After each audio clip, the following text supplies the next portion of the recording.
Olá, eu sou a Cristina, você está no Relivrando e eu quero conversar com vocês hoje sobre um livro de 150 páginas, bem fininho, mas que tem um conteúdo chocante, incrível, que eu amei e que me inspirou a ler mais outros 4 livros, outros 4 textos, todos relacionados a esse livro aqui. Eu já fiz um vídeo aqui dizendo para vocês sobre como eu faço a escolha das minhas leituras. Eu vou deixar o link para vocês poderem acessar. Então hoje eu quero dar um exemplo de como isso acontece. Bem-vindos!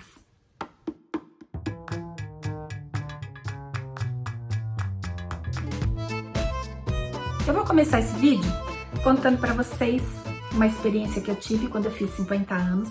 Eu ganhei de aniversário uma viagem. Fomos eu e meu marido. Foi ele que me deu a viagem. Fomos para Istambul. Essa era a proposta, né? Passar uma semana em Istambul. Só que meu marido tinha que trabalhar em Nova Delhi. Então, o que nós fizemos foi, nós fomos primeiro para Nova Delhi, né? Eu ganhei uma semana extra na Índia e depois a gente foi para Istambul. E aí eu queria falar para vocês das minhas impressões, né? Ou do meu choque quando eu cheguei na Índia, porque eu acho que nada prepara você para aquilo que você vai encontrar na Índia, para aquilo que você vai encontrar nas ruas da Índia. Claro que a Índia é um país imenso, com um caldeirão imenso de culturas e religiões. Então, a minha experiência de uma semana em Nova Delhi não pode retratar todo um povo e todo um país. Então, o que eu vou falar aqui é sobre a minha experiência durante essa semana. E aí, eu vou complementar dizendo que quando eu vim morar aqui nos Estados Unidos, eu fui para San José, que é no Vale do Silício, que é um lugar nos Estados Unidos que eu acredito que tenha mais indianos, justamente por causa da tecnologia. Então, os indianos são contratados para trabalhar nas empresas de tecnologia na Califórnia. E aí eu pude entrar em contato direto, pela segunda vez, com essa cultura muito forte, muito marcante, muito diferente, que é a cultura indiana. Claro que indianos que moram fora da Índia são diferentes dos indianos que moram na Índia, né? Principalmente porque aqui eles têm que se adaptar à cultura local, à maneira de vida local. Mas, como é uma cultura muito forte, muito arraigada, e como eles vivem em família, então quando um casal indiano vem para os Estados Unidos, o segundo passo deles é trazer o restante da família, é trazer os pais. Então, isso vai sempre num crescente e eles costumam ter uma comunidade muito forte, muito engajada e que se frequenta bastante e que, portanto, mantém a sua cultura mais ou menos intacta. E essas pessoas que vêm trabalhar, que vão trabalhar fora do seu país, elas têm uma condição econômica social diferenciada. Você não vai encontrar nas ruas de San José as pessoas que você encontra nas ruas de Nova Delhi. Porque as ruas de Nova Delhi, talvez por ser uma cidade grande, ou talvez não, né? Porque eu visitei Accra, por exemplo, onde fica o Taj Mahal, que não é uma cidade grande e eu encontrei as mesmas coisas. Você vai encontrar pessoas que são miseráveis, né? Mas elas não são só miseráveis porque elas não têm dinheiro, porque são pobres. Elas são miseráveis porque elas nascem, elas crescem e elas morrem nessa condição miserável. Nessa condição de estar o tempo inteiro lutando por um prato de comida, mendigando por um prato de comida, né? Não tendo perspectiva nenhuma de mudança de vida. Na maioria das vezes, nem se propondo a isso, nem sabendo que essa mudança de vida pode e deve existir. Isso tudo para falar de um livro que eu li que chama Intocável, de um paquistanês que é o Mukhaj Anand e que está descrevendo um dia da vida do Baka, que é esse rapaz que está retratado aqui, obviamente é fictício, né? Porque o Baka é fictício. Mas ele representa toda uma casta. Ele representa a casta dos intocáveis na Índia. Bom, e eu vou aqui tentar transmitir para vocês aquilo que eu aprendi não só com esse livro, mas com as outras leituras que eu vou mostrar para vocês depois, sobre o sistema de castas na Índia e sobre a discriminação dos Dalits, né, que é proibida desde 1950, foi proibida pela Constituição, mas que, apesar de estar proibida no papel, ela ainda existe, porque na Índia existem aproximadamente 160 milhões de intocáveis, de Dalits, e que estão vivendo em condições miseráveis, que ainda sofrem a discriminação social velada. Porque os Dalits são considerados menos que pessoas, eles são considerados impuros, então tudo e todos que entram em contato com os Dalits se tornam impuros também, então eles precisam de purificação. Então essas pessoas são alijadas da sociedade e elas sempre fizeram os trabalhos considerados mais sujos, aquele trabalho que ninguém quer fazer. Agora vocês imaginem, em 1930, quando esse livro foi escrito, a vida desse rapaz que é o Baka, que era um sweeper, que é um varredor, né? Então ele varria toda a sujeira da sua comunidade, inclusive fezes, né? As pessoas faziam as fezes, as suas necessidades na rua e ele varria isso. Então imagina como era a vida desse rapaz. Esse rapaz era, além de tudo, um sepoy. Sepoy eram homens que serviam no exército sob o comando da Inglaterra, que na época a Índia era uma possessão inglesa. Então imagina como era a vida desse rapaz, né? Que eu também não sabia disso, mas dentro das castas existem subdivisões. E dentro da casta dos intocáveis, o Baka pertencia à subdivisão mais baixa. Então, mesmo dentro da sua própria casta, ele não era bem visto. Ele não podia ter contato com as outras pessoas, porque os outros intocáveis tinham nojo dele, né? Então, aqui nesse livro ele vai retratar um dia na vida do Baka, começando de manhã, saindo para trabalhar. Ele vive com o pai e com os dois irmãos mais novos, uma irmã e um irmãozinho. E o Baka vai presenciar várias coisas, ele vai sofrer atrocidades na rua, e conforme você vai lendo esse livro, e eu tive que ler a conta-gotas, gente, porque ele é realmente dolorido de ler, tá? Você entra na história e você vai sentindo uma revolta tão grande dentro de você por ler essas coisas e por saber que essas coisas existiam e ainda continuam a existir. Por isso que eu falo para vocês da minha experiência na Índia, eu vi isso acontecer.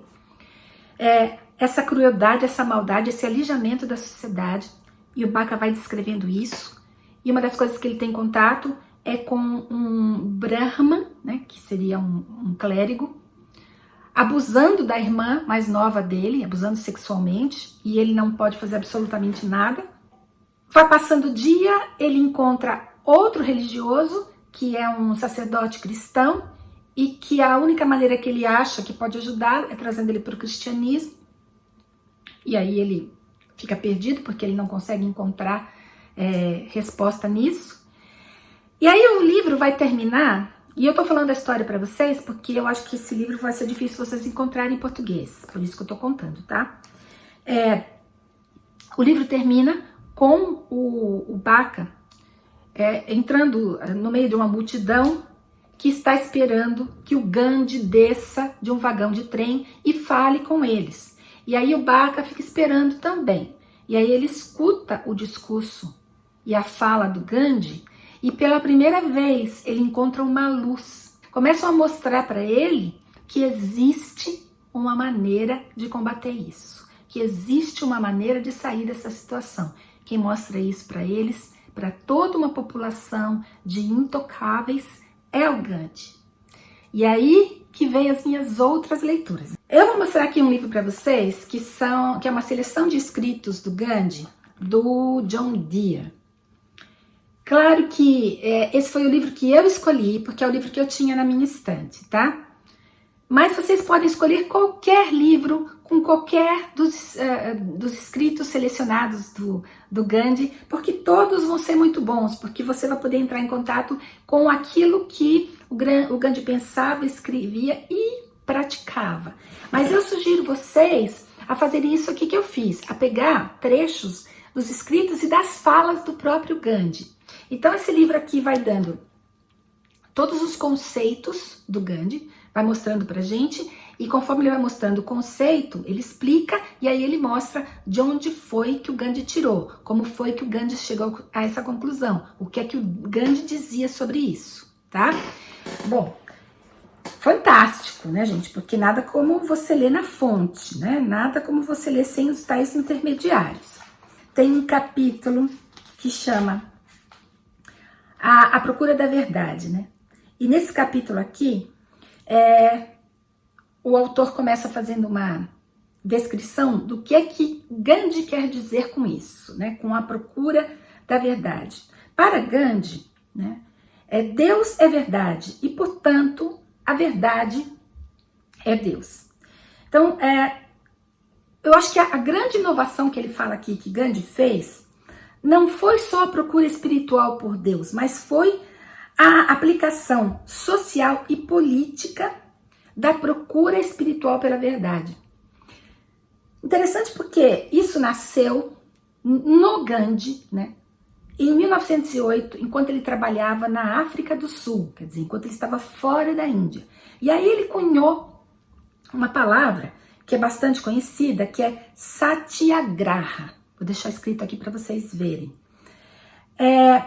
E que significa, ou descreve, né, a procura da verdade por todas as pessoas e nações, né? Ele define Satyagraha como a procura da verdade, como holding a verdade, né? Abraçar a verdade, como a verdade como uma força, né? E a procura dessa verdade através da desobediência civil não violenta. E esse método Satyagraha, da busca da verdade, a partir da desobediência civil não violenta, que é diferente de uma resistência passiva. Resistência pacífica é diferente de resistência passiva. O Gandhi começou a aparecer publicamente a partir dessa desobediência civil, dessa resistência civil, mas que não era criminosa. Ele foi inclusive preso algumas vezes, mas ele não pôde ser retido, porque ele não cometia crime nenhum, né? Ele fazia uma resistência pacífica. Não havia penalidade para o que ele fazia. E agora eu vou então me remeter ao terceiro livro, que é A Desobediência Civil, do Henri Thoreau. Esse livro eu li aqui no Kindle, tá? Então eu vou deixar a capa também para vocês poderem ver. Esse livro aqui foi escrito pelo Thoreau no século XIX e foi lido pelo Gandhi, né? Então, quando Gandhi fala de desobediência civil, é isso aqui que o Henri Thoreau plantou. É sobre isso que ele está falando, tá?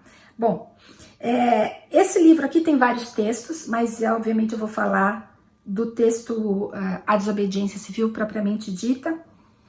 E aqui, a que o Thoreau se refere? Ele se refere ao não pagamento de impostos, né? Ele diz aqui que o cidadão paga os seus impostos e ele não vê esse dinheiro ser revertido para os seus próprios interesses, né? Esse dinheiro é revertido para outras coisas, mas não para o interesse do povo.